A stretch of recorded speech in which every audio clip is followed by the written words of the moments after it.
কেটে দেন, কাটেন কাটেন।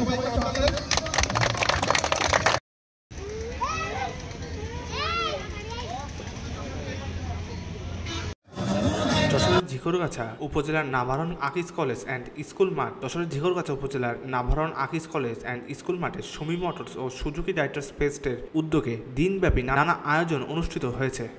শুক্রবার আয়োজিত এই অনুষ্ঠানে মোটরসাইকেল সার্ভিসিং, খেলাধুলা, ফ্রি মেডিকেল ক্যাম্প এবং সাংস্কৃতিক অনুষ্ঠানের মতো নানা আয়োজন ছিল, যা বাইকার ও স্থানীয়দের মধ্যে ব্যাপক উদ্দীপনা সৃষ্টি করে। অনুষ্ঠানে উদ্বোধন করেন নাভারণ হাইওয়ে থানার ওসি রকনুজ্জামান রকুন, সুমি মোটরসের স্বত্বাধিকার রেজাউল ইসলাম লালুট, উত্তরা ব্যাংকের manager Saiful Islam, Suzuki Bangladesh Khulna area manager Sharif Majumdar ও সুজুকি বাংলাদেশের বিভিন্ন পর্যায়ের কর্মকর্তা। ফিতা কেটে উদ্বোধনের মধ্য দিয়ে শুরু হয় সার্ভিসিং কার্যক্রম, যেখানে সারাদিন ব্যাপী বাইকারদের মোটরসাইকেল চেক আপ ও সার্ভিসিং সেবা দেওয়া হয়।